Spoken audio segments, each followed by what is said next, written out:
Direction की तरफ जा रहा है और ये सीज फायर भी एक्सटेंड हो जाए और 10 से 15 साल के लिए सीज फायर के लिए हमास तैयार हो गया है कि हाँ आगे ये सीज फायर हो जाए तो सीज फायर होकर आगे बढ़ा जाए और जो रिकंस्ट्रक्शन की बात हो जो फिलिस्तीन की वो गाजा की वो बहुत जरूरी है क्योंकि अभी जो फिलिस्तीनियों के पास ना रहने को जगह है ना उनको इतने से खाने के लिए कुछ है तो जो अभी मकान बनेंगे वहां पर कुछ रिकंस्ट्रक्शन होगा तभी जाकर के राहत मिल सकती है और ये एक बहुत अच्छा कदम है। जी जा रहे जी बिल्कुल। मोहम्मद अली शाह जी, आप किस तरह से देख रहे हैं ट्रंप के इस तरह से पलटने को लेकर, क्या मायने निकाले जाएं इसके? जी देखिए, जो हमास के स्पोक्स पर्सन है हाजिम कासिम, इन्होंने बोला है कि ट्रंप साहब की जो यू टर्न है, जो पलटना है, ये मोर देन वेलकम है, ये इसकी दाग दी है, इसकी तारीफ करी है। अब देखिए, ट्रंप साहब मिले आयरिश हेड ऑफ स्टेट से, आयरिश प्राइम मिनिस्टर से, माइकल मार्टिन से, व्हाइट हाउस में है, जहां पर अमेरिकन प्रेसिडेंट ने क्लैरिफाई किया कि गाजा पट्टी में से किसी भी फलस्तीनी को बाहर उखाड़ नहीं फेंक रहे हैं,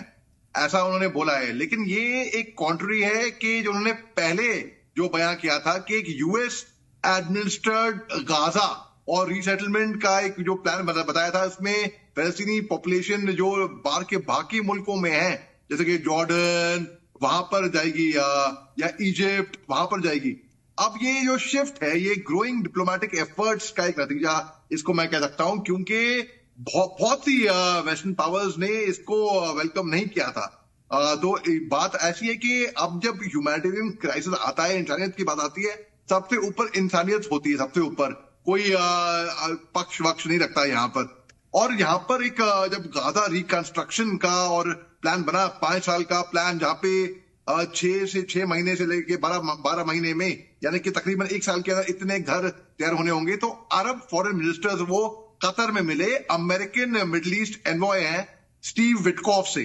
अब जब इनकी मुलाकात हुई, ये भी एक, इसको भी मैं दिखता हूं कि ये वॉट ऑन टेरिटरी के बारे में बातचीत हुई। अब एक स्टेटमेंट इशू हुआ कतर के फॉरेन अफेयर्स मिनिस्ट्री ने, जिसने कंफर्म किया कि पार्टिसिपेशन जो कि Qatar, Jordan, Egypt, Saudi Arabia, UAE के जो जनरल सेक्रेटरी हैं कि उन्होंने फलस्तीन लिबरेशन ऑर्गेनाइजेशन के साथ एक चीज तय करी है कि गाजा पट्टी के अंदर जितने भी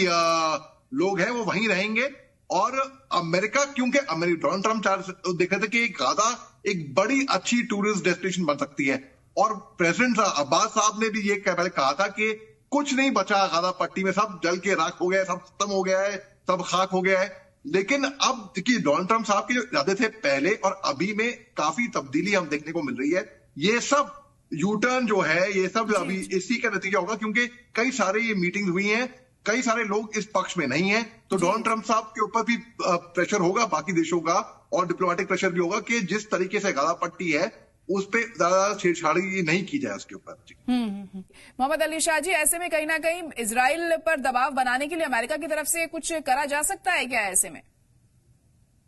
जी हाँ, बिल्कुल कहा जा सकता है। देखिए, एक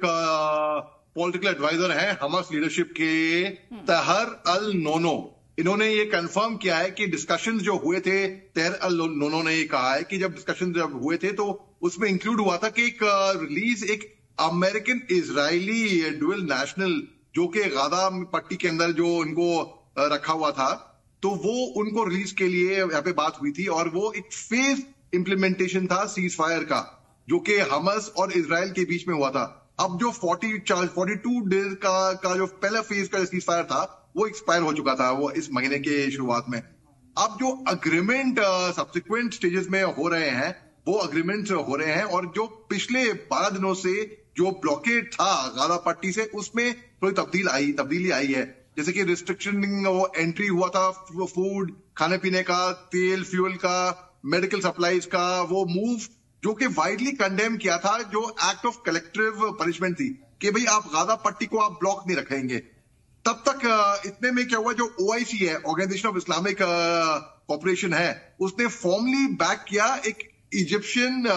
इजिप्ट का लेड इनिशिएटिव था, रिकंस्ट्रक्शन ऑफ गाजा और फलस्तीनी अथॉरिटी एडमिनिस्ट्रेशन को। तो अब तक OIC में हम देख रहे थे एक पेज पे नहीं है, इन्होंने एकता नहीं है, इन्होंने एक ही पेज पे, क्योंकि इनकी 2-4 महीने पहले भी इसी पे एक मीटिंग हुई थी जो 2 भाग में हुई थी, लेकिन क्योंकि ये एक पेज पे नहीं आ पाए थे इसलिए वो मीटिंग एक ही भाग में हुई। अब देखिए, जॉर्डन की तरफ से कोई स्टेटमेंट नहीं आया है, सऊदी अरेबिया की तरफ से कोई स्टेटमेंट नहीं आया है, तो हम ये देखते हैं यहाँ पर अगर ओआईसी एक पेज पे आ जाए तो इजराइल के ऊपर प्रेशर बन सकता है, लेकिन क्या वो एक पेज पे आएंगे, सवाल ये उठता है। अब देखिए, क्योंकि